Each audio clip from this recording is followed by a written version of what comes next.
Olá, estamos aqui novamente no Papo de Engenharia com o nosso amigo de longa data, engenheiro civil, Marcos Túlio.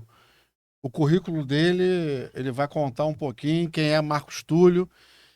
Já foi presidente do Confea, professor, luta muito pela engenharia, é um grande amigo e defensor da engenharia. Eu diria que ele hoje vai ter um papo muito franco, muito aberto, o que está acontecendo hoje na engenharia. Mas antes de começar, Antes, só me Marcos, apresentar, tá? Marco o Antônio. Marco Antônio Barbosa, engenheiro mecânico, ele quer falar um pouco É sobre o nosso de patrocinador. quem apoia a Olha gente. aqui, o patrocinador é Contec Engenharia, de elevador, é teu papo de engenharia, Contec, que trabalha com manutenção de elevadores, manutenção não, É consultoria de consultoria. elevador. E o dono da Contec Engenharia é o meu amigo, Luiz Barata. A gente faz aqui um acordão, É, um acordão para ser. Tem a Braip, que também é do meu amigo Jorge Omar. A Braip é da Associação Brasileira de inspeção de Inspeção gás. de Gás, Predial e Comercial, que o Jorge Omar domina. E o IBEC, que é do meu santo amigo Paulo Dias, uma das maiores figuras mais doces que eu conheço, é um dos melhores engenheiros na área de É, custo do Brasil. é, Ele está falando que vai ter agora um evento de engenharia de custo no Clube de Engenharia agora em é, outubro. Depois eu é. vou ver melhor Tá. isso e nas próximas podcasts eu falo. Primeira coisa, não, peraí, você não vai Agora tirar, não vai começa. roubar a Não, cena não, minha. não, vou não. Eu queria, olha, assim, eu acho, Luiz, assim, desse trabalho que a gente está fazendo, nós começamos por fazer 4, viu, Marco? E nós já estamos no 80, não é isso? É, No por aí. 80. Nós estamos fazendo 80. Eu acho que nós batemos no teto. Batemos no teto hoje. Hoje a gente trazer Marco Túlio. O Marco Túlio foi de uma generosidade assim comigo. Eu não vou ficar emocionado que eu choro. Mas de uma generosidade. Eu consultei ele, ele falou: ó, quando é? Marca aí que eu vou. Eu falei, pô, o Marco Túlio é de Belo Horizonte, Minas Gerais, uma pessoa tarefada politicamente hoje, eu É. já sei, tarefada politicamente, tem uma discussão política intensa, e ele se colocou à disposição de vir, falou qual é o dia, qual é a hora, qual é o local. Eu só queria, me chamou para almoçar, me chamou para almoçar junto com ele hoje. Eu não almocei junto com ele porque ele é uma pessoa tão importante que me É. roubaram ele, e aí ele sentou numa mesa de só presidentes, então eu tive que Tá ficar bom. ali com meus amigos. Mas, de qualquer maneira, eu queria agradecer a Marco Túlio. Muito obrigado, Marco Túlio. Prazer muito grande, Marcão, Barata. Uma satisfação também muito grande estar com vocês aqui. Eu acho que vocês estão de parabéns. Eu acho que a engenharia precisa ocupar todos esses espaços, inclusive nós somos muito ruins em comunicação, É. né? E esse debate que vocês fazem regularmente aqui, ele é essencial para a gente poder mobilizar a categoria para poder discutir esses temas que são extremamente importantes, né, para a profissão, para o profissional, para a engenharia brasileira e para o país. Então, eu Sim. acho que vocês estão de parabéns. Ainda mais sabendo que agora vocês já chegaram, tá certo, num patamar de continuidade, assim, do programa muito bom, de reconhecimento também. Parabéns. Muito Muito obrigado, obrigado, muito obrigado. Marcos. Bom, agora a Marcos, pergunta. antes de começar, eu sempre pergunto o porquê que a pessoa, né, o Marcos Túlio, optou pela engenharia no passado. O intuito mais de incentivar os jovens que nos assistem e estão vindo aí, né? E nós sabemos dos problemas hoje que estão ocorrendo, mas mais para trazer a parte para incentivar a carreira daquele garoto que está chegando aí no mercado. Por que da engenharia? Por que o Marcos Túlio optou por ser engenheiro civil? Barata, essa história é interessante porque eu estava comentando com o Marcão, eu sou o primeiro engenheiro na família. Minha família não tinha engenheiros, né? Meu pai queria que eu fosse médico. Minha mãe queria que eu fosse padre, né? E eu acabei optando Padre é pela muito bom. engenharia. E é muito interessante como é que isso se deu. É. Porque quando eu terminei o antigo ginasial, eu tinha uma propensão muito boa para matemática, uma facilidade muito grande. Eu estudei num colégio jesuíta, que era muito reconhecido à época, lá no interior de Minas, né? E lá eu tive um desempenho na área de matemática, física, de uma maneira geral das ciências, muito interessante do ponto de vista do desempenho tá certo? Estudantil. E aquilo, todo mundo comentava, ó, você vai ser engenheiro, né? Pela facilidade com que eu demonstrava com o trato dessas matérias. E era interessante porque depois eu não tinha, na época, era o ginasial, na época se chamava ginasial, e não tinha o científico na minha cidade. Eu tinha que sair, Pará de Minas. Eu tive que sair de Pará de Minas para poder ir para Belo Horizonte para poder fazer o científico. E era natural isso naquela época? Era natural. Não, natural. Na cidade, as universidades todas se concentravam na capital. E não tinha nem o científico, nem nenhuma universidade lá na minha cidade. E aí o seguinte, meu pai falou, não, você vai fazer o concurso do Colégio Estadual Central, que era o melhor colégio que tinha em Minas Gerais, mas ele tinha um vestibular pesadíssimo. O que era tradicional naquela época, né? E era um excelente colégio, né? Então era muito disputado. Meu pai me inscreve para poder fazer, porque já tinha separação. Você se inscrevia ou para engenharia ou para medicina. Como meu pai queria que eu fosse médico, me inscreveu para medicina. E passar na medicina era mais difícil que da engenharia. Aí era 200 para 1, 300, 1.000 para 1. E aí o seguinte, eu fiz as provas e passei em medicina. Para então fazer o científico era um bom de medicina. razoável para bom. Era um bom razoável aluno, bom. Né? E aí o seguinte, no primeiro dia, Marcão, eu andando, porque eu não conhecia Belo Horizonte, meu pai me colocou na casa de uma tia, e virou para mim, você segue essa avenida toda a vida que você vai dar lá no colégio. Eu nem sabia onde o colégio ficava, entendeu? E aí nessa caminhada a pé, que durou mais de meia hora, eu num determinado momento achei que eu estava perdido, porque já tinha andado lá seus 25 minutos e não chegava no tal do colégio. Aí eu fui perguntar para um sujeito que estava andando na mesma direção. Ele veio dizer, não, eu estou indo para lá, você vai comigo. E aí nós fomos conversando. Você tinha o quê? Uns 18 anos, 17 anos, 16? Na verdade tinha 17. Né? E aí não era nem 17, porque na época eu estava fazendo para o científico. Eu estava com 15 anos. 15 anos, 15 anos. 15 é verdade, anos, 15 né? anos. Então, andando nessa avenida, Avenida do Contorno lá, conversando com esse cara, ele falou assim, eu estou indo para lá, eu também vou fazer o Estadual Central. E aí ele me pergunta, você fez para quê? Eu falei assim, olha, eu passei para medicina. Ele falou assim, eu queria fazer medicina mesmo, mas era mais fácil passar na engenharia, então me inscrevi para engenharia e passei para engenharia. Eu virei para ele e falei, você quer trocar? Ele falou assim, na hora, no primeiro dia, nós já trocamos. No meio da rua. No meio da rua, nós chegamos lá na direção do colégio, ele foi para a medicina e eu fui para a engenharia. E seu pai? Entendeu? E seu pai? Seu pai não sabia. Meu pai não sabia, porque a minha decisão eu já tinha comunicado para ele que eu queria, era engenharia. Porque a engenharia era um desafio muito grande naquele momento, né? Era final da década de 60 do século passado, início da década de 70, né? Algumas coisas acontecendo, o Brasil tinha passado por um processo. Tinha o golpe militar de 64, né? Isso era 66, entendeu?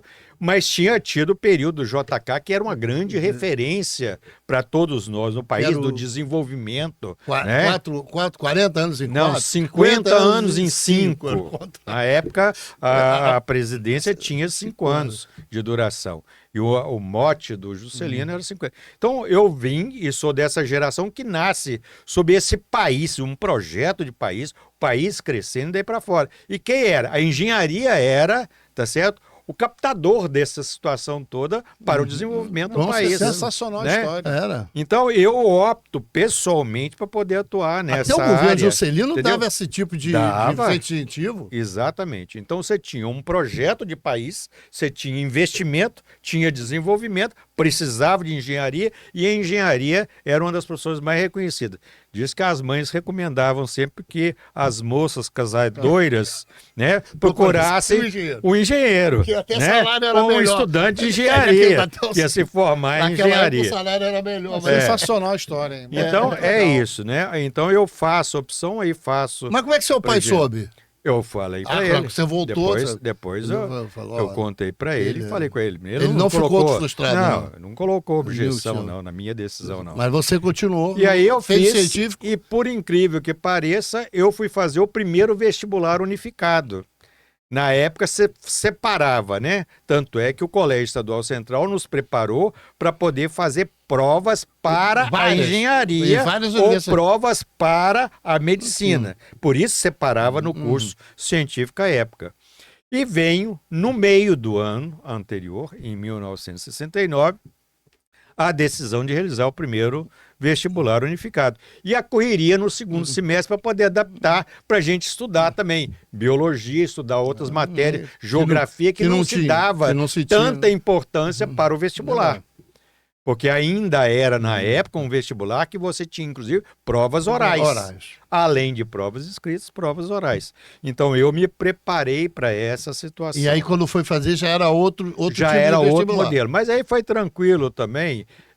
Quando eu fiz o vestibular, a minha pontuação, apesar dessa alteração, era suficiente para poder passar em qualquer curso, inclusive medicina, e daí para fora. E aí você foi para a faculdade, para engenharia, a Federal de Minas Gerais, entendeu? Estudar na Federal, que era também continua sendo uma excelente escola de engenharia. Mas me diga uma coisa, Marco, interessante.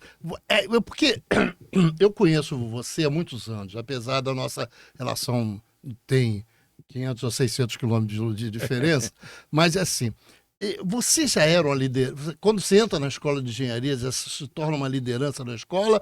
Ou você passa pela escola como eu passei, voando, porque eu não tinha diretório, não tinha nada. Eu, na escola de engenharia, fui passando. Não tinha uma discussão política. Tinha lá nessa tua época? Tinha, porque na época, mesmo no Colégio Estadual Central, fazendo científico, né? Eu peguei aquele período de grandes mobilizações estudantis, 66, 67, 68, 69, eu pego ainda dentro do Estadual Central. E lá eu não tinha uma liderança, mas tinha uma participação nos movimentos. Eu participava ativamente dos movimentos. Não ocupei cargos na Grêmio, nem nada disso, mas atuava junto. Então, quando eu entro para a universidade, tá certo? Então, eu já tinha tido uma participação no movimento estudantil de segundo grau, entendeu? Lá no Colégio Estadual Central. Mas eu em 1970, eu peguei o CPOR, entendeu? Então, eu acabei tendo que me dedicar também ao CPOR e a situação. Aí você ficou 2 anos no Exército? Não, eu fiquei um ano era obrigatório, no CPOR, obrigatório, né? E depois volto para a escola e aí começo a participar ativamente do movimento estudantil. Fui vice-presidente do Diretório Central dos Estudantes, fui do diretório também da Escola de Engenharia. Mas como é que é essa história? Você entra na escola, você é um aluno da escola. E como é que você procura, as coisas vão acontecendo naturalmente e vão te envolvendo e de repente você vira uma liderança sequer, ou você tinha naturalmente isso era a tua procura, não sei. Não, na verdade, Marcão, é o seguinte... Ninguém procura não, né? A questão é muito interessante, porque você vem do interior e a maior parte das pessoas que estão lá são do interior. Então a necessidade da convivência, ela é maior do que aqueles que já se conhecem de muito tempo, né? Então, essa agregação, esse conhecimento, essas conversas, elas sempre se deram com muita facilidade, tá certo? E agregaram, né, as pessoas que já vinham, como eu vinha do movimento estudantil de segundo grau, já tendo um conhecimento e uma participação, isso ajuda também a me aproximar do diretório acadêmico, dos grêmios, porque lá cada curso tinha o seu grêmio e tinha um diretório da escola. Então eu participava do grêmio, participava também do diretório lá, não com cargos no início, mas de estar no movimento, de organização. E daí para fora, de organização. E depois participa ativamente. Você chega a ser presidente do diretório? Não. Eu nunca busquei essa situação. Até me provocaram para poder ser, mas eu nunca quis exercer. Sempre exerci um cargo, tá certo, na direção, mas sem ser de apoio, sem ser de presidente. E fui o vice-presidente do DCE também em 1973. Aí você sai, tem aquela questão, da ditadura te atrapalha alguma coisa ou você consegue transitar numa boa? Não, na verdade, sempre foi uma ameaça muito grande para todos nós estudantes. Quem participava ativamente, a ditadura ela era muito cruel com essa questão na perseguição. Eu fui muito perseguido, eu fui ameaçado do antigo, aquele famoso 477. O diretor me ameaçou várias vezes de expulsão pelo 477, tá certo? Mas nunca me conseguiram pegar na ilegalidade para poder comprovar, caracterizar essa situação. Então, eu transitei na universidade o tempo todo, atuando politicamente, mas sem ter tido problemas com a repressão. Nunca fui preso, tá certo?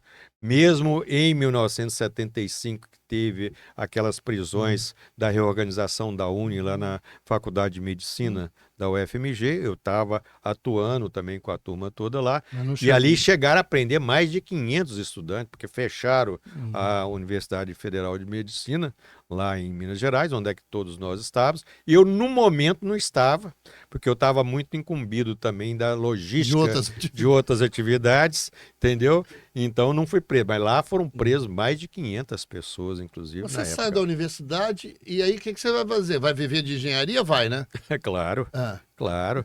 Não, né? porque...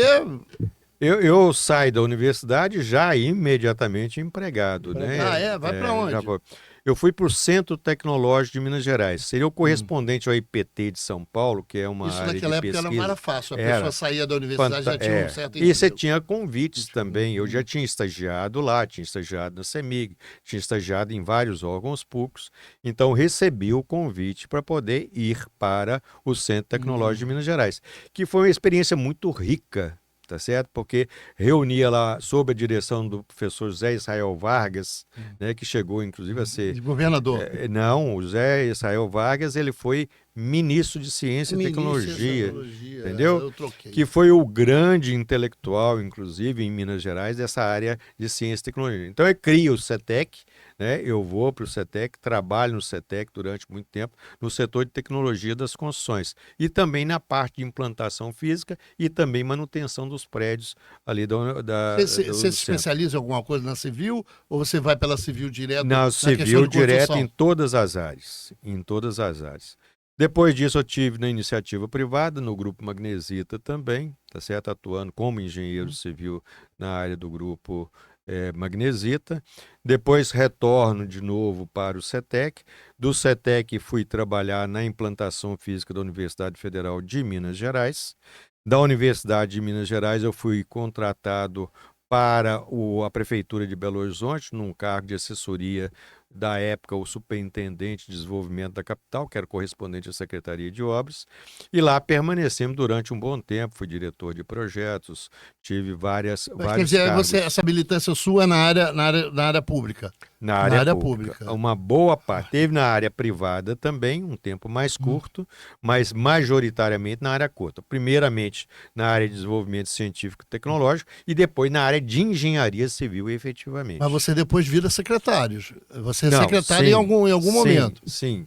Na verdade, depois eu fui subsecretário de Estado, tá certo? De projetos também, da Secretaria de Transporte e Obras Públicas do Estado de Minas Gerais. Fui secretário de obras também de Contagem, né, lá na região metropolitana de Belo Horizonte. Me diga uma coisa, você pode me interromper? Eu vou te interromper. Vamos dar um salto. Não, mas eu queria. Tem uma coisa que ele para você não dar o salto muito longo. Não é longo, não. Ele vai fazer uma militância no Sindicato dos Engenheiros. É interessante. Aí eu queria que ele contasse essa história, como é que ele vai fazer essa militância no Sindicato dos Engenheiros de Minas Gerais. Porque quando eu conheci ele era presidente do Sindicato dos Engenheiros de Minas Gerais. Na verdade, é o seguinte, essa atuação, ela era ao mesmo tempo, né? Você estava atuando profissionalmente, eu nunca deixei de exercer a minha profissão. Eu sempre fui engenheiro de execução mesmo. Quando eu trabalhei na construção civil, não era para fiscalização. Você estava lá no para canteiro. executar. Eu comandava equipes. Eu comandava equipes de mais de 400, 500 operários em determinados empreendimentos. Então, a minha atuação política, tanto na área de engenharia, né, como também a área política partidária, ela se dá concomitante nesse processo todo. Por exemplo, eu vou para a Prefeitura de Belo Horizonte em 1993 quando o PT, o Patrus Ananias, ganha a prefeitura e nos convida para poder trabalhar nessa proposta lá. Eu fui coordenador do orçamento participativo, a área técnica do orçamento participativo lá da Prefeitura de Belo Horizonte, ela estava sob a minha responsabilidade, entendeu? Então, essa questão, ao mesmo tempo que tinha essa atuação, tinha atuação sindical. Nós tivemos, quando eu fui do CETEC, nós criamos uma associação de empregados do CETEC, que tinha uma atuação muito grande lá dentro, também já dentro da associação. Depois a gente toma o sindicato, que o sindicato estava na mão de um pessoal muito conservador, a gente consegue montar um grupo que vence o processo eleitoral do sindicato, como também nos articulamos para a Sociedade Mineira de Engenheiros, várias outras entidades que nós tivemos também atuação. Então era o seguinte, eu tinha um lema comigo, o seguinte, você tem que ser bom e você tem que ser um bom engenheiro para poder ter reconhecimento de ser uma liderança, seja ela sindical, seja ela, inclusive, política partidária também, né? Seja competente naquilo que você faz, no profissional. E eu me dediquei muito a isso, né? Uma boa para você, para os meninos que estão ouvindo me dediquei muito a isso, estudava muito, né? E é a questão da educação continuada, é uma questão que todos os estudantes que estiverem nos ouvindo aí podem ter certeza disso. A profissão precisa, né, que a gente se mantenha atualizado permanentemente nas técnicas que são aplicáveis àquilo do seu conhecimento, né, para você ser competente naquilo que você faz. Eu sempre me dediquei muito também. Depois fiz especialização em engenharia econômica, fiz também na área de educacional, fiz um curso de ações para o trabalho, de educação para o trabalho. Então, coordenei alguns cursos de formação profissional na área de formação de mestre de obras, mestre eletricista, mestre mecânico. Aí você caiu no sindicato. Eu caí no sindicato também. Foi presidente? Não fui presidente também. Nunca pleiteei presidência. Nunca. Eu conheci você como... Não, era lá do movimento, participava ativamente, mas nunca pleiteei presidências, entendeu? Nessa situação toda. Mas tinha esse processo de organizava, filiava o pessoal, agia, participava das reuniões. De engenheiros de Minas Gerais era ativo. Era e é ainda muito ativo. Forte, né? Muito ativo. Forte, Murilo Valadares está lá agora como presidente e é um sindicato ativo, apesar de todas as dificuldades dessa reforma trabalhista que depois no governo Temer, né, destruiu, né, uma boa parte do movimento sindical brasileiro. Bom, aí você pode pegar, você quer ir para Brasília, para o Confeia? Aí ele vai para o Confeia. Como é que o Marcos Túlio se envolve dentro do sistema? Confea, CREA, e aí vamos dizer mútua, né? Mútua, porque é o sistema, né? Como é que entra Marcos Túlio nessa... É uma história interessante, nessa luta. Barato. É uma história interessante, Barato. Porque eu nunca tive vontade de atuar. Você disse que nunca quis ser presidente, né? Nunca tive vontade de atuar nessa situação. Pode se trair agora. Eu tinha muito mais essa questão da militância mesmo na base. Organizacional na base. Era uma concepção que eu tinha política e continuo mantendo, que ela é essencial para o processo político de uma maneira geral. Então, eu estava, olha para você ver, no Sindicato de Engenheiros, Cristina, presidente do sindicato. Você não conhece a Cristina, não, né? A Cristina, não, Cristina era de Belo Horizonte mesmo. Era mulher do falecido. Chegou a ser deputado federal. Foi deputado federal. Então, ia ter eleições, entendeu? Para conselheiro federal de Minas Gerais. E aí a Cristina e o Cacheta me chamam, entendeu? Olha, você vai ser nosso candidato. Não, vou não. Não, você vai ser candidato. Então faz o seguinte, a Cristina vai como titular, eu topo colocar, porque eu tinha algum reconhecimento, tá certo, entre a categoria, para poder ajudar no processo eleitoral, eu aceito ser suplente. E ficou mais ou menos organizado desse jeito. Depois a Cristina falou, não, eu sou presidente do sindicato, quem vai ser o titular é você. Então vão ser eleitos. Então eu fui eleito conselheiro federal, tá certo? Como titular, nessa condição, não querendo ser, porque eu não tinha atuado, eu não tinha sido conselheiro regional. E não acreditava nessa luta. Porque você Entendeu? não chegou a ser conselheiro Porque- do CREA? Não, Você foi não, fui conselheiro direto- federal sem passar pelo Fui CREA. direto ao conselheiro federal sem passar pelo conselho regional. Conselho regional. Entendeu? E lá no Confea caí, tá certo? Lá no plenário, o Ludovici como presidente, tá certo? Na época. E me articulei muito bem, e aí encontrei uma turma de pessoas muito bem intencionadas, mudei a minha visão sobre o sistema, porque a minha visão era muito negativa em Que eram relação ao todos, na minha sistema. também. É. Na minha também. Era muito negativo, então eu não queria Mas o participar Ludovici também era daquilo. muito bom, porque o Entendeu? Ludovici É. foi um O presidente. Ludovici foi um excelente presidente. Excelente presidente. E aí eu acabo, além de ser conselheiro federal, o Ludovici me coloca na vice-presidência do Confea. Me coloca na vice-presidência e tem um problema jurídico no processo eleitoral. Eu acabo assumindo a presidência do Confea por 3 meses. Por causa do Na problema época, jurídico com o do Ludovici, problema a jurídico. saída. Isso. É. Entendeu? Afastaram ele e Você sabe, eu não peço. Você sabe, Marco não é presidente de coisa nenhuma, mas nada passa, nenhuma discussão passa se não passar por ele.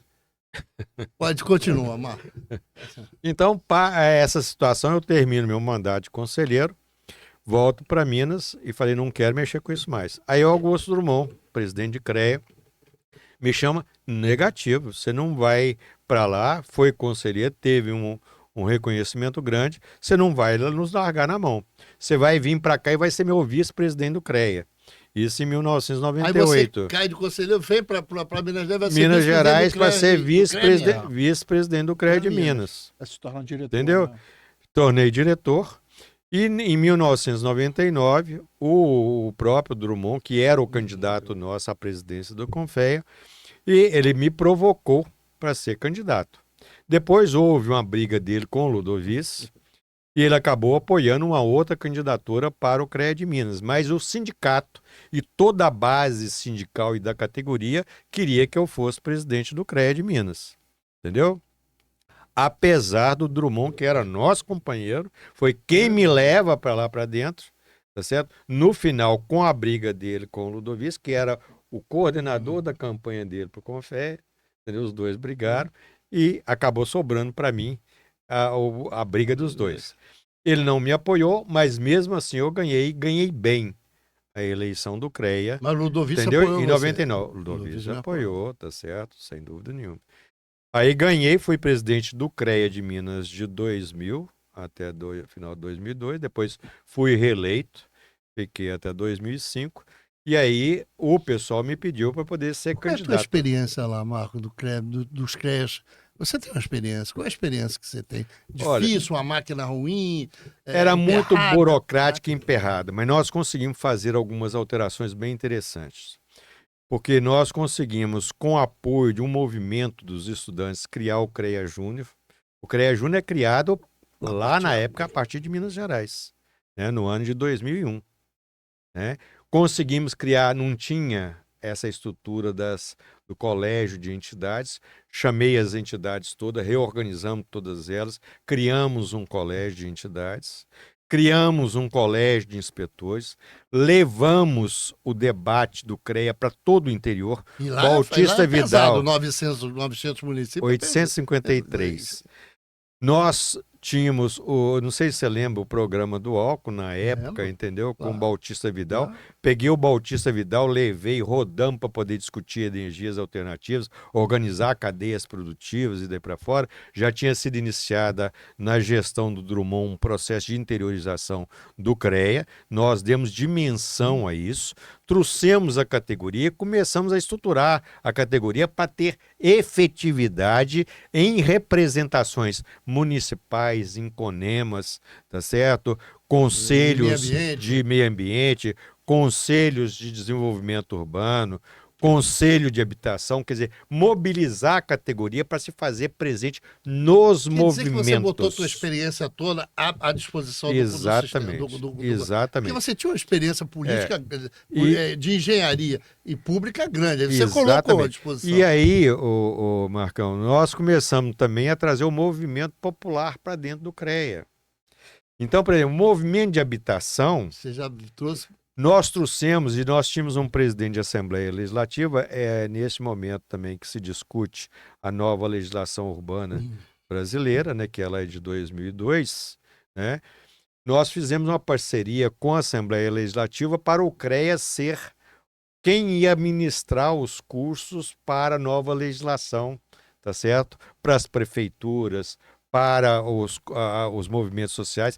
Então, isso nos aproximou de todos os movimentos sociais que lutavam pela reforma urbana, tá certo? De habitação, a academia, a engenharia pública. Nós conseguimos aprovar antes da lei do Zezé Ribeiro. Nós aprovamos lá, por iniciativa da época, o vereador Tarcísio Cacheta, uma lei de engenharia pública em Belo Horizonte. Entendeu? Então nós unificamos um pouco, é a nossa concepção. Eu estou achando que não teve jeito de você ser candidato a presidente do Confeia. Depois disso tudo, né? Falou, olha, não. Como é que surge isso tudo? Como é que faz? Aí o eu seguinte... não estou querendo cortar, se quiser pode continuar, mas depois eu estou achando que naturalmente as pessoas falam, Marco, não tem jeito, você que não gosta de ser presidente, vai ser presidente do Confeia. Foi um pouco dessa situação toda, e o colégio de presidentes, na época eu tinha sido coordenador também do colegiado de presidentes, né, me intimou para ser candidato, entendeu? E eu tive que enfrentar uma candidatura de São Paulo, porque normalmente as candidaturas de São Paulo são muito fortes, mas conseguimos vencer o processo eleitoral, depois na reeleição também. É necessário estabelecer que Marco participa de um timaço de gente da engenharia, Luiz, é pena que você não participou disso, mas eu participei, Bahia, Pernambuco, nossa, Cleiton em Pernambuco, na Bahia, aquele falecido, morreu na Bélgica, um timaço tinha uma turma muito boa no Brasil todo. Gente do Brasil todo. E com o foco, Marcão, que na verdade quando nós vamos para o Confeia, era para poder colocar o sistema à disposição da sociedade brasileira, da engenharia brasileira, com um projeto que nós chamamos de Pensar o Brasil, Construir o Futuro da Nação. Professor Soares. Montamos, o Soares foi o coordenador do nosso programa, depois o Clóvis Nascimento foi nosso coordenador do programa, para poder fazer um debate com as nossas organizações profissionais, com a sociedade, com todo mundo, que o país precisava ter um projeto de nação. Não é um projeto de governo, se diferencia. Sim, sim. Projeto de governo é uma coisa, projeto de nação é outra. Responsabilidade da sociedade. Que ainda carece, Barata. Quase que cai na discussão carece, de hoje. Exatamente. Parece que não passaram os seus anos. E nós deixamos um planejamento estratégico para o Confeia. Nós conseguimos mobilizar, inclusive, as frentes parlamentares que praticamente inexistiam no Congresso Nacional. As primeiras surgem deste movimento. Todas as vezes, a questão dessa reunião de lideranças profissionais, ela tinha um objetivo, não era um encontro só das lideranças. Ela tinha um objetivo de mobilizar a categoria, essas lideranças, para ir para dentro do Congresso. Nós íamos todos para dentro do Congresso Nacional, conversar com deputados federais, com senadores, para poder apresentar propostas de projeto, discutir o projeto Brasil e daí para fora. Então, o Confeia foi uma ebulição muito grande, tá certo? Neste momento, para esse debate da construção de um projeto nacional de desenvolvimento. Isso está tudo registrado. O presidente Franz Bogossian usa, o presidente Franz Bogossian usa uma expressão que eu gosto muito. Não há desenvolvimento sem engenharia. Mas também não há engenharia sem desenvolvimento. Como é que eu surjo como interessado em ser engenheiro? Num processo que vem, tá certo, do Juscelino Kubitschek, de fazer o desenvolvimento brasileiro do incentivo. Que eu acho, Marcão, que é o desafio que continua. Por que a juventude hoje, tá certo, as escolas praticamente não têm mais demanda na área de engenharia? Porque foi desvalorizando a engenharia. Nós não temos um projeto de desenvolvimento. Nosso investimento em infraestrutura é menos da metade do que o efetivamente necessário. Esses dias eu vi uma reportagem que eu achei interessante. Se os Estados Unidos, em vez de sobretaxar as importações brasileiras, tivesse feito a seguinte provocação: não, nós queremos duplicar as compras brasileiras. Entendeu? Então a condição que eu vou fazer para você é o seguinte: eu não vou sobretaxar, eu vou fazer taxa zero de importação dos produtos brasileiros, mas vocês vão ter que dobrar os fornecimentos para mim. Nós não temos infraestrutura para dobrar nem o fornecimento Você sabe, de exportação para os Estados Unidos. Cuidado que o Trump pode ouvir Entendeu? isso e mudar. Então, eu acho que nós temos hoje no país, né, nós passamos por uma dificuldade política muito grande, porque o presidente Lula tem um projeto muito interessante, apesar de ainda não ser um projeto articulado no formato que eu considero que seja de domínio da sociedade e com visão estratégica de futuro para o desenvolvimento, mas o Nova Indústria é um projeto muito E que interessante. precisa da engenharia. E que é essencial. Sem a engenharia, não acontecerá.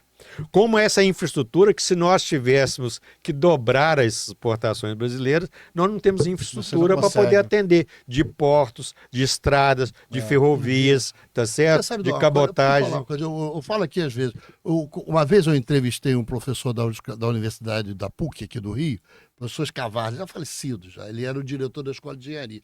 Ele falava assim para mim, ele falou numa entrevista, eu estava para o Sindicato de Engenheiro no jornal, e ele falou assim, olha, se o Brasil, 2003, 2004, 2005, governo Lula, primeiro governo Lula, se o Brasil continuar crescendo 5%, 6% ao ano, vai faltar engenheiro, porque a gente precisa, para acompanhar esse crescimento...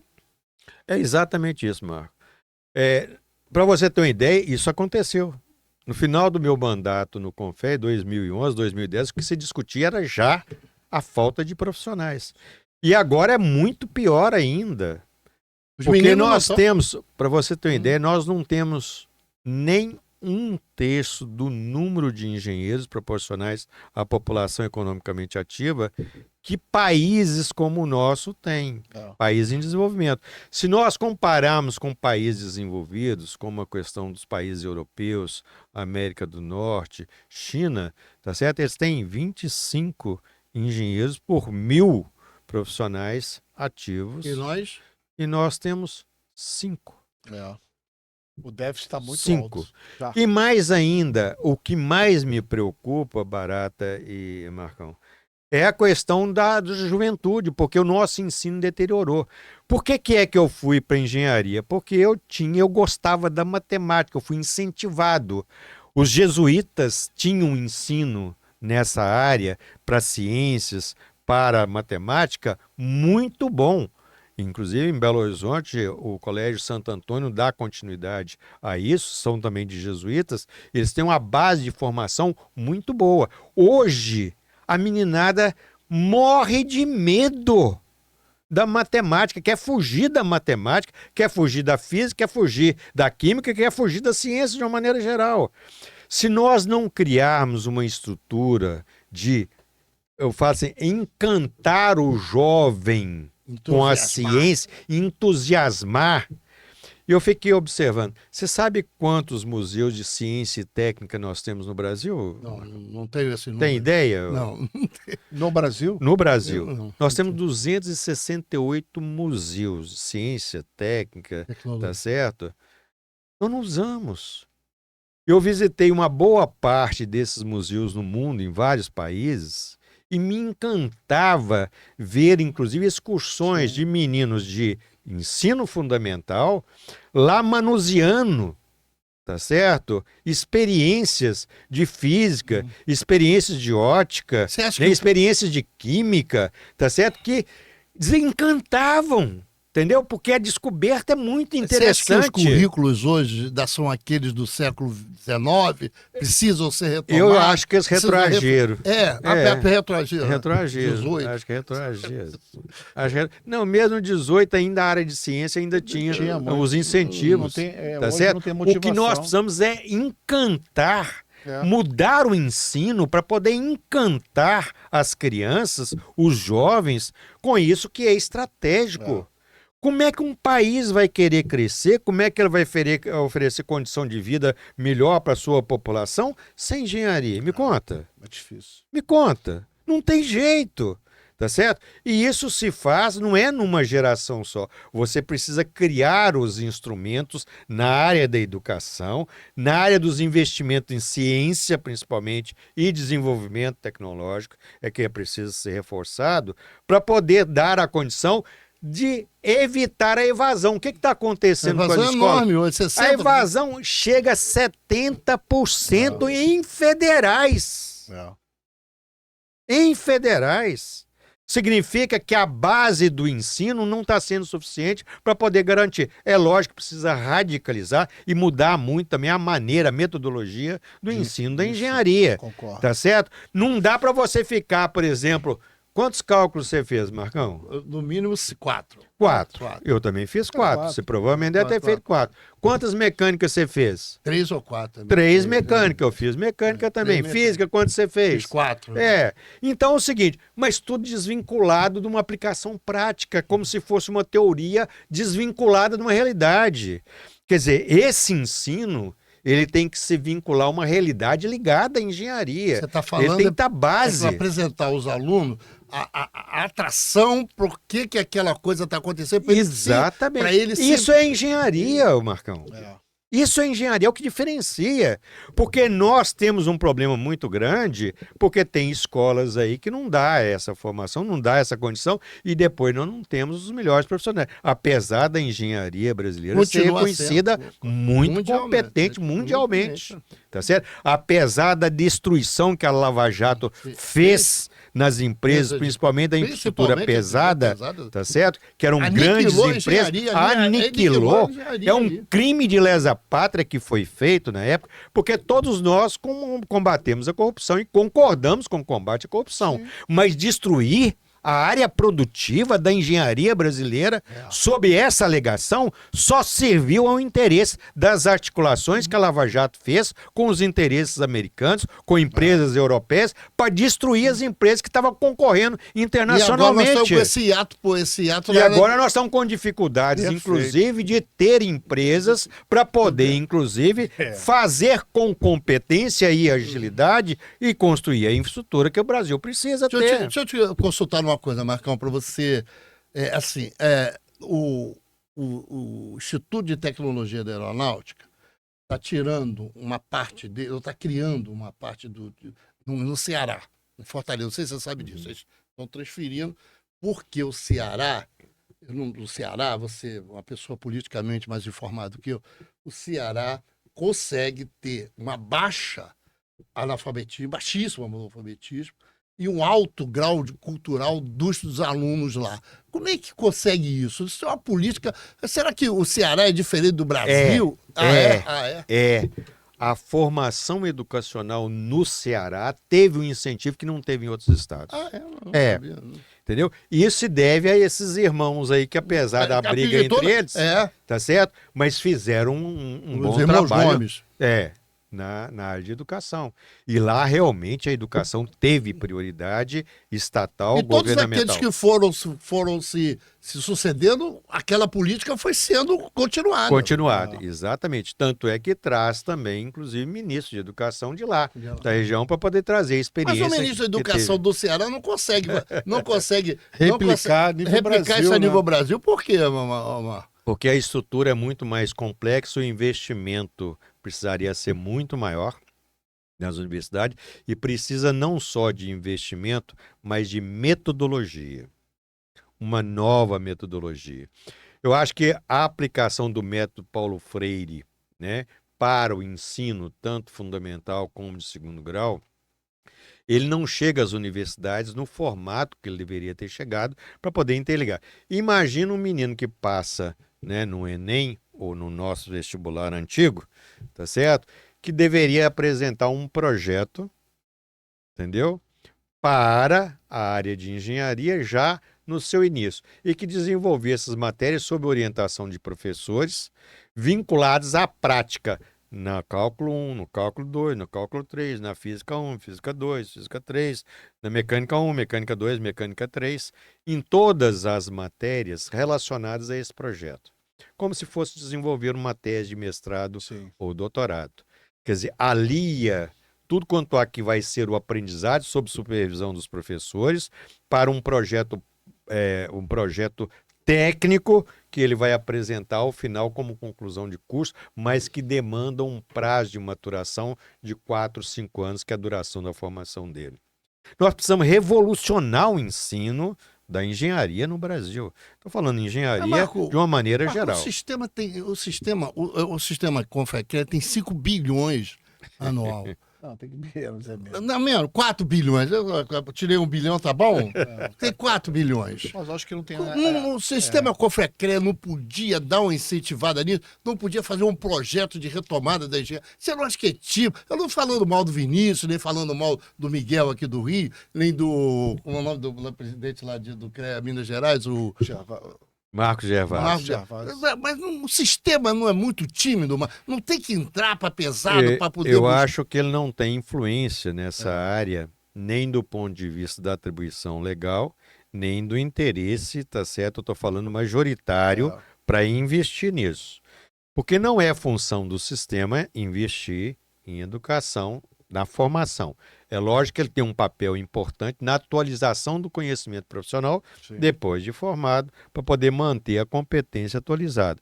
Mas o que é mais importante, Marcão, que talvez a gente pudesse entrar um pouco naquele projeto de lei do PL 1024, que altera a 5.194, é fazer como existe no modelo tanto da OAB como também da medicina, onde o sistema profissional CONFEA-CREA deveria ter também a atribuição, tá certo? De avaliar as grades curriculares, ser ouvido na avaliação de cursos também, para poder apresentar suas sugestões.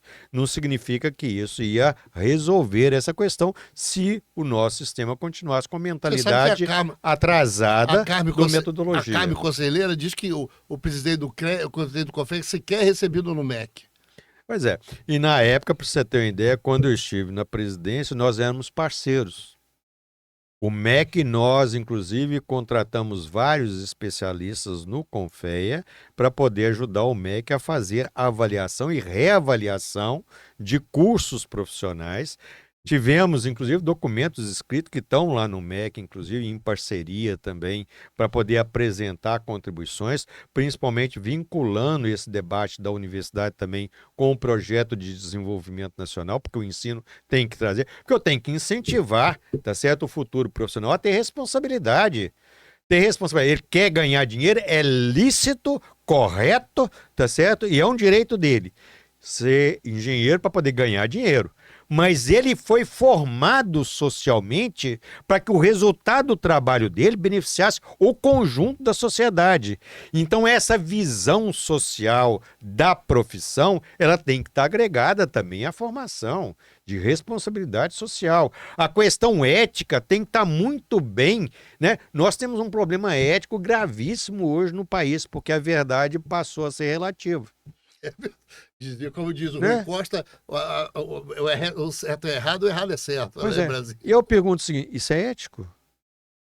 Nós tínhamos alguns princípios, tá certo? Onde a verdade, a lealdade, a competência, o espírito coletivo era, tá certo? Princípio de toda a sociedade. E tinha que ser dos nossos profissionais também. Né?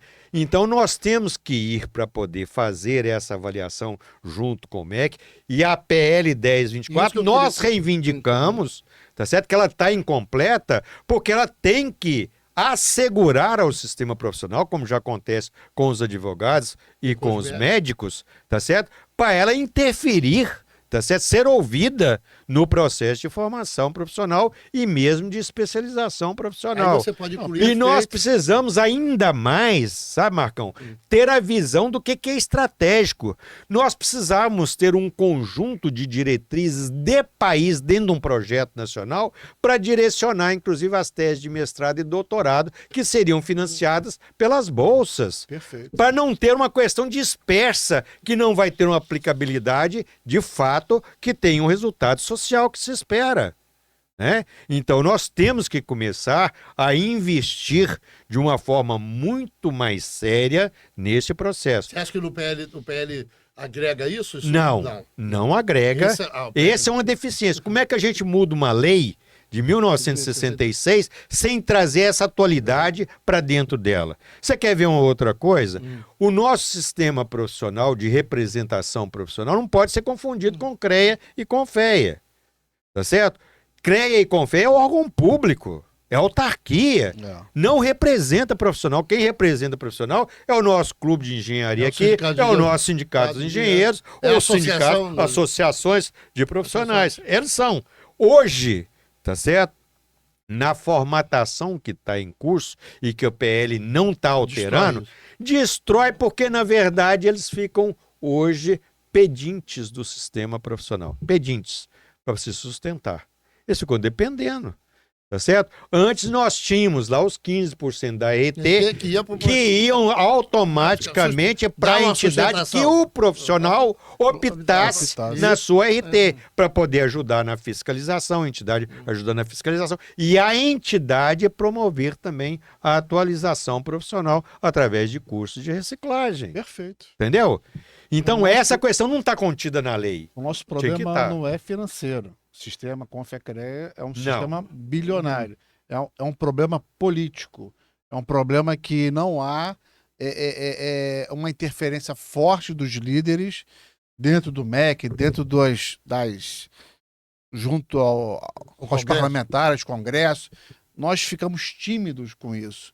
Então a gente perdeu o que você já tinha construído lá atrás e o MEC hoje sequer quer escutar a gente. É isso aí. E hoje, para você voltar a isso tudo, isso vai levar anos. Nós vamos ter que começar, sabe, Barato? Eu acho que a gente tem como categoria todas as lideranças conscientes e os profissionais conscientes. Isso é nosso trabalho aqui e a sua é isso, é resgatar isso. Tem que fazer isso, tem que fazer isso. Eu fico impressionado, ô Barata, como é que, olha para você ver, qual foi a mobilização que o sistema profissional fez para alterar essa lei? Não trouxe para o debate, por exemplo, nós temos um CNP esse ano. Deveríamos ter agregado ao CNP debate da mudança da lei, como aconteceu isso, como aconteceu em 91, 92. O Bussinga promoveu isso na época que ele era presidente do Confeia, tá certo? E era essencial que fosse feito isso. E aí nós trouxemos o quê? Agregar, mudar mandato de 3 para 4 anos. Agregar mais um ano de mandato para os atuais presidentes. Isso ainda bem que não prosperou, nem nas duas comissões anteriores. Mas benefícios para conselheiros, para presidente e daí para fora. Nós temos que pensar estrategicamente na categoria como um todo, na sociedade como um todo. Perfeito. Isso pode ser feito? Pode, mas não é o essencial. O essencial é pensar na sociedade, pensar na categoria, pensar no futuro do país, construir esse projeto. Né? Eu quero parabenizar o clube aqui de engenharia, né? No Rio de Janeiro, que é o clube de engenharia do Brasil, né? Por estar promovendo agora, dia 1º de setembro, um grande debate em defesa da soberania nacional. E aí Esse é um papel da engenharia. Imagina, tá certo? Se nossos engenheiros, nossas empresas não se engajarem nesse projeto. Nós vamos abrir o nosso mercado, como era o projeto original da 1024, que abriu o mercado brasileiro de engenharia para profissionais estrangeiros, sem nenhuma contrapartida do Paulo Guedes. Propôs isso, do Paulo Guedes. Ainda bem que isso já está superado. A CETASP lá na Câmara já eliminou isso. A Comissão de Finanças e Tributação, no último relatório aprovado, elimina isso, mas não agregou ainda a estratégia essencial dessa responsabilidade social que as profissões têm que ter, tá certo? E dessa visão de futuro da construção de desenvolvimento brasileiro. Esse discurso você, uma coisa que a gente tem aqui, que é a questão do ensino à distância, que eu acho que você não pode passar por isso. Não pode passar por aqui sem falar um pouco disso. Mas pode agregar nesse discurso que você está fazendo da soberania nacional sobre a questão da engenharia e também vai essa questão do EAD, que eu acho que é uma desqualificação da engenharia. Claro, sem dúvida nenhuma. E aí, Marcão, me preocupa. Porque, olha para você ver, a advocacia conseguiu o tempo integral, né? Tempo integral. Medicina Medicina também. Psicologia. Também. Pois é. E olha a engenharia, como é que você vai formar profissionais competentes sem aulas laboratoriais, tá certo? Que são essenciais, sem essa convivência. Sem turma, porque a engenharia é muito interessante, porque nós somos comandantes de equipes. Em todas as áreas de especialização, nós somos comandantes de equipes. De operários, de outros técnicos, de outros engenheiros e daí para fora. Como é que você forma essa equipe, essa capacidade de gerir equipe? Convivendo. A liderança tem que conviver. Presencialmente. Tá certo? Laboratório, como é que você vai fazer coisa? A medicina, por exemplo, eu acho interessantíssimo. Porque você vai, disseca os cadáveres, não é só disseca. Você manda fazer exame de tudo quanto há, vai lá nos laboratórios, pega o resultado, analisa o resultado. Nossa engenharia também depende da geologia para poder fazer análise de subsolo, não só para construção civil, mas para extração mineral, para uma série de outras atividades. Depende da geografia, depende da meteorologia, principalmente a nossa agronomia, tá certo? Tudo isso é convivência laboratorial com práticas que precisavam ser presenciais. E eu digo para você mais ainda, Carlão, você acredita que quando foi editado aquele decreto presidencial, 2 dias antes a engenharia estava como obrigatório presencial 100%? Ah, era? Foi mudado nas Foi últimas mudado. 48 horas por pressão das universidades privadas? Que são a maioria hoje. Você sabe que eu. Entendeu? Então, essa questão ela tem que ser discutida. Eu acho que algumas coisas dá para poder ser feita eventualmente. Não somos Agora, contra, não somos contra a ensino à distância. Nós agora, a questão é o seguinte: essencialmente presencial. Tá certo? Então, muito mais do que áreas que foram concedidas com 100% presencial na sua formação, a engenharia tem muito mais justificativo que a maior delas, maior parte delas. Tá certo? Nós não poderíamos ter permitido. E, de repente, nós ficamos satisfeitos com 40% presencial. Não, acho que você agora Entendeu? disse que 48 horas antes trocaram. Era 48 horas antes. Essa questão envolve falha nessa liderança que está dentro do sistema. Faltou empenho nessa briga política, ou foi uma coisa que aconteceu e não tinha para onde correr? Porque ela vinha caminhando de uma situação, depois muda. Isso é igual o síndico, né, do prédio. Tem síndico que atua numa coisa e o outro atua numa outra área, mas ninguém pensa na parte técnica, ninguém pensa na parte estrutural. Faltou isso, uma falha de alguém ou de um grupo? Eu acho que você tocou numa questão interessante. Qual o projeto? Qual é o projeto que você tem para o país? Dentro do projeto país, qual é a função de um sistema profissional? Das organizações profissionais Isso é uma ou reflexão boa, sindicais? Você tem que ter um projeto, Barata. Perfeito. Se você não tem projeto, você vai ser como o Congresso Nacional, o que acontece nas articulações do Centrão. Meu interesse pessoal. O que vier, veio. Tá certo? O que me beneficia? Nós estamos perdendo o senso de coletividade e de responsabilidade coletiva. Na lei Honra! Tem hora que eu fico ouvindo alguns debates e falo assim, gente, mas falta honra. Você sabe o que é honra? Antes as pessoas tinham o maior orgulho. Aquele fulano é uma pessoa honrada. Hoje não se fala mais. Tá certo? Porque os interesses menores, mesquinhos, pessoais, acabam prevalecendo se você não tem um projeto coletivo. Perfeito. Tá E certo? eu acho que é difícil a gente retomar isso. Não. Nesse Congresso Nacional vai ser impossível. Eu sei, mas não é impossível. Não. Olha, a esperança de que nós consigamos reverter e alterar tem que ser permanente em cada um de nós e na sociedade brasileira. Nós somos um país com um potencial enorme. Nós somos pessoas inteligentes. Nós somos pessoas, inclusive, muito, muito fácil relacionamento. O brasileiro é tido no mundo como um todo como um povo afável. Tá certo? Nós lá vamos perdendo por disputas ideológicas aqui, tá certo? Por mentiras daí para fora que precisa ser revertida. E eu tenho esperança muito grande que a sociedade vai reencontrar o seu caminho, que a nossa categoria vai reencontrar o seu caminho e ajudar esse país a ter esse projeto e a ter esse futuro. Porque nós temos um futuro brilhante pela frente se nós fizermos o que precisa ser Você feito. acha que o 1024 vai votar aí nesse ano? Eu acho que não, né? A possibilidade. Nem o ano. Aí o ano que vem, sim. Né? Abril já começa a eleição, então é um pouco provável. Ele está na Comissão de Constituição e Justiça neste momento. Depois dele ser analisado na Comissão de Constituição e Justiça, ele vai ao Senado, onde passará por pelo menos 2 comissões também. E depois retornará. Vamos pensar um pouquinho. Esse projeto foi apresentado quanto, Marcão? Qual que é a Nossa, data dele? 2000, sei lá, Paulo Guedes. 2020. Foi 20. É PL 1024-2020. É. Ah, Ele ainda está na Câmara. Hoje, que ano que é? 25. 25. 25. Então tem 5 anos. 5 anos tramitando dentro da Câmara. A menos que haja uma interferência política muito grande por É. parte de forças políticas, é pouco provável, tá certo, que ele vá ser finalizado no ano de 2025. Pouco provável, tá certo? Eu acho que vai haver o debate na CCJ, depois sobe ao Senado. Pode ser que ainda, se houver interesse de deputados, 50 deputados podem fazer uma abaixo-assinado para ele ir para plenário. Se ele for para plenário da Câmara, até ele ser pautado, tem projeto, tem 10 anos que está lá. Ainda Tá mais certo? agora que eu estou discutindo as questões dele pessoais lá, É.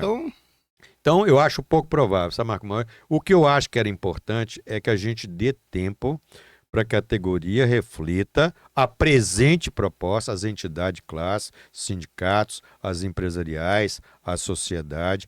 Acho que precisava ter tido audiências públicas, tá certo? Para esse debate. Acho que o nosso Congresso Nacional dos Profissionais e os congressos regionais deveriam ter se debruçado este ano e mesmo nos anos anteriores em torno desse debate, como aconteceu em 91 e 92 no processo constituinte, que é uma referência muito boa para mim, porque lá nós tivemos 2 SOEAs e um congresso só para discutir a alteração da 5.194. E, de repente, o sistema se articula em torno dos presidentes para poder apresentar uma proposta que tem questões que nunca foram debatidas em congressos profissionais. Nós nunca discutimos alterar mandatos de 3 para 4 anos. Nós nunca discutimos benefícios para conselheiros e presidentes. Sim. Entendeu? Eu não sou contra, não. Vou ser sincero. Eu não sou contra. Eu também não. Eu sou favorável. Mas não foi discutido. Tá certo? Se nós queremos uma questão que vá ter... Porque senão o profissional vai dizer, por que é que vocês dão um plano de saúde seguro para conselheiro e não dão para os profissionais? Com as taxas que recolhem da gente. Marcão, nós estamos... Você é muita brilhante. coisa junto. Marcão, aqui, eu quero que você faça uma avaliação, uma reflexão em cima do seguinte. Eu tenho discutido aqui, e você é veemente nisso, seu depoimento aqui é um depoimento categórico em vários pontos, você é definitivo. Me diz uma coisa, Marco, a gente tem hoje, no Congresso Nacional, 32 profissionais da área de engenharia. 32. Desses 32, tem parte, a maioria parte na Câmara e tem alguma parte no Senado. A parte do Senado. A gente não é mal representado do ponto de vista político? A gente precisava ter representação? Claro, Marcão. Quando eu estive no CREA, depois no CONFET também... Tem muito agrônomo, mas os agrônomos veio do agronegócio, aí é complicado. Não, eu acho de onde que vier, sabe, Marcão? Eu acho que nós precisamos incentivar os engenheiros a ocupar os espaços políticos também. Tá certo? E aí não é espaço político só da representação, como deputado estadual, prefeito, deputado, vereador. Em todas essas áreas são importantes, sim. Mas é para ele estar sendo representado no Conselho, tá certo, das bacias hidrográficas, no Conselho de Habitação, Política Urbana, cidades, meio ambiente. Nós temos que ter integração dos engenheiros e de suas representações na sociedade. Mas isso, se nós tivermos, aí vai combinar. Aí vai ter possibilidade de eleger mais vereadores, de eleger mais deputados estaduais, deputados federais, senadores. Eu advogo que a nossa categoria tem que se inserir na política. Perfeito. Em qualquer partido político. Eu não tenho essa questão da limitação partidária. Sim. Tá certo? Mas é porque nós temos uma formação e um conhecimento que agrega ao debate político que acontece nessas casas. Seja uma Câmara de Vereadores, seja uma Assembleia Legislativa, seja uma Câmara Federal, ou seja o Senado, para levar esse conhecimento ao debate. Tá certo? Mas podemos fazer isso politicamente como está acontecendo. Nós fizemos aqui, o Marcos e aqui no Rio de Janeiro, no clube, nos dias 2 e 3, um Fórum Nacional da Engenharia, que agregou mais de uma centena de organizações profissionais e mais de 300 lideranças profissionais. E foi um excelente evento esse Fórum Nacional da Engenharia, que nós precisamos manter também essas entidades e essas lideranças, como vocês estão fazendo aqui, articuladas em torno de um debate, com as diversas visões que nós temos entre nós. Não Nossa, tem problema nenhum. Obrigado, Que é salutar, Marco, que obrigado. faz bem. A gente não tinha essa visão que você está colocando, essa responsabilidade. Nós, quando começamos, não tínhamos essa responsabilidade. E eu acho que você está passando a responsabilidade que precisa ser dada à engenharia. É isso aí. A engenharia precisa retomar o protagonismo em todas as estruturas, porque se nós não retomamos o protagonismo, esse país não se desenvolve. Ele não anda. Entendeu? É. Ele não vai andar, tá certo? Ele não vai andar para frente, pode ser que venha profissionais, empresas estrangeiras, como o Paulo Guedes, com esse PL propôs, porque a origem do projeto era para isso, Sim, era isso. tá certo? Era para Era isso. interferência mesmo. Era interferência no mercado brasileiro para poder trazer, falando sobre a justificativa. Ah, porque a engenharia brasileira foi corrupta, conforme ficou demonstrado pela Lava Jato. Porra nenhuma, desculpa. Tá Não, certo. não, pode falar. Não é porra nenhuma. Desculpa, tá certo? Porque, na verdade, a corrupção existe no mundo em todos os lugares. Precisa ser combatida, precisa com veemência, mas com realidade, tá certo? Mas defender as estruturas produtivas, Perfeito. tá certo? Olha, por incrível que pareça, né, nós tivemos uma denúncia da Volkswagen de corrupção na Volkswagen, no mundo todo. Destruíram a Volkswagen? Prende-se Não. a pessoa Penalizaram os responsáveis? Penaliza os responsáveis. da Coreia, Tá certo? na Em qualquer- Alemanha. Exatamente. Acabou. Tá certo? Outras na área elétrica, vocês sabem disso é verdade. também. Tá certo? Ou você sabe nessas áreas da agronomia ligado a esses defensivos agrícolas também, que corrompe daí para fora. Tá certo? Precisa ser apurado, precisa ser punido, mas as estruturas sociais conquistadas, as empresariais conquistadas, precisam permanecer para efeito do desenvolvimento do país. Agora, vou te Agora fazer eles uma queriam pergunta. destruir a Embrapa, cara. É, Queriam isso aí é destruir a loucura. Embrapa. De fazer- Petrobras, queriam Petrobras. destruir Petrobras, tá certo? Nós temos aqui mais 3 minutinhos. Nossa. Passa rápido. Dá pra ficar uns 4 horas com Isso, ele, não? isso Não. me machuca muito. Mas, tempo, acho que dá pra ficar uns 4 horas, você sabe. Nós temos aqui hoje 90% dos profissionais registrados no sistema, né, Rio de Janeiro, mas vamos passar a pensar em Brasil, que não se interessam pelo sistema. Eles não votam, eles não se interagem. Como é que faz para a gente buscar, se for possível, esse outro grupo que não se preocupa com o sistema e que está se deteriorando, está acabando?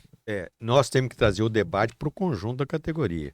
Então, por exemplo, na mudança da lei, Isso era importante. você quer ver? Podia ter- Tem que trazer a questão da anotação de responsabilidade técnica, que é o interesse do profissional.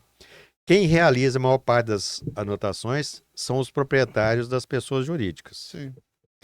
Assegurar na lei que a ART é direito de quem efetivamente Executa presta o o trabalho. serviço era uma conquista para o profissional, para poder valorizar o profissional. Defender o salário mínimo profissional e seu reajustamento na lei, porque o STF congelou, tá certo? O reajustamento dos salários, tirou, eliminou. Nós precisamos colocar na lei como é que vai ser reajustado. Como é que eu quero um jovem, uma criança interessada, quando ele, se for jogador de futebol ou se for para advocacia, a chance dele ganhar muitas vezes mais é mais fácil do que ficar dedicando tempo a estudar Passa por matemática, isso. física, química, geografia e daí para fora. Passa por isso. Entendeu? Então nós precisamos sensibilizar o interesse desse profissional. E eu queria aqui, Marcão, se você e Barata me permitirem, Com certeza. fazer um convite a vocês. Nós estamos a partir daquele fórum que foi realizado por entidades, junho, 2 e 3 de junho aqui no Clube de Engenharia.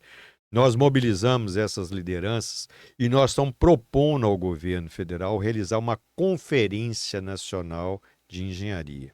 À semelhança do que são as conferências de meio ambiente, de saúde, né, e as outras, ciência e tecnologia, que são todas importantes, fazer uma da engenharia para poder mostrar para o país a visão que tem a nossa categoria, a sociedade, sobre os desafios de futuro.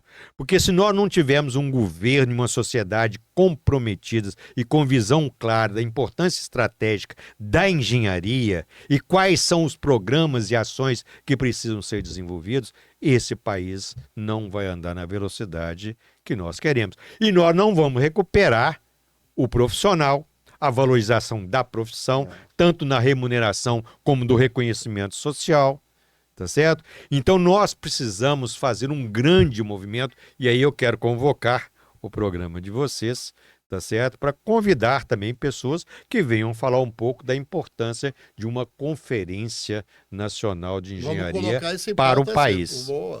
Tá? Perfeito.